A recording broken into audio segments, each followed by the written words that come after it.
jaialdia Kutxa Fundazioaren ezagutza biziz jardunaldiaren baitan kokatzen dugun ekimena da eta bilatzen du bai jakin mina bera, bai pentsamentu kritikoa erdigunean jartzea. Espero zitugun ikuspuntuak jasotzeko, espero zitugun galderak entzuteko eta era berean gure jakin mina bera aktibatzeko.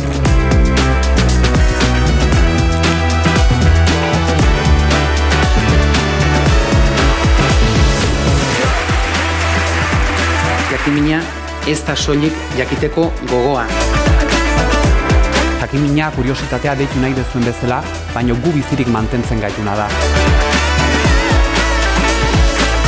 Y la duda es corazón de la curiosidad, esencial para el pensar. Galdera oso txikistatik ezagutza eta gogoeta handiak sortu lehizke, ez? La curiosidad lo que te hace es hacer buenas preguntas.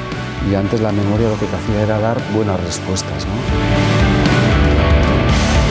Desio badakau gauza bizitzeko, gauzak experimentatzeko, eta horrek bultzatzen ditu gauzak ezagutzea, berez.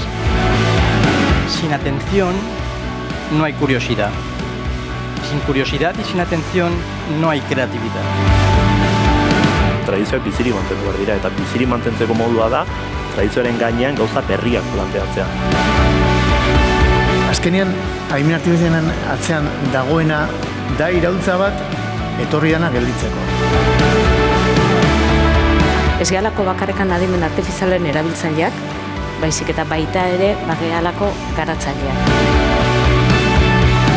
Porque en un mundo ahora mismo sobreprobado y sobrecargado con la IA, por ejemplo, este evento que nos sitúa a todos viéndonos las caras y hablando de tú a tú, esto implica muchísimas cosas positivas. Volvemos a la raíz de lo que nos hace humanos, ¿no? Que es la conexión entre personas.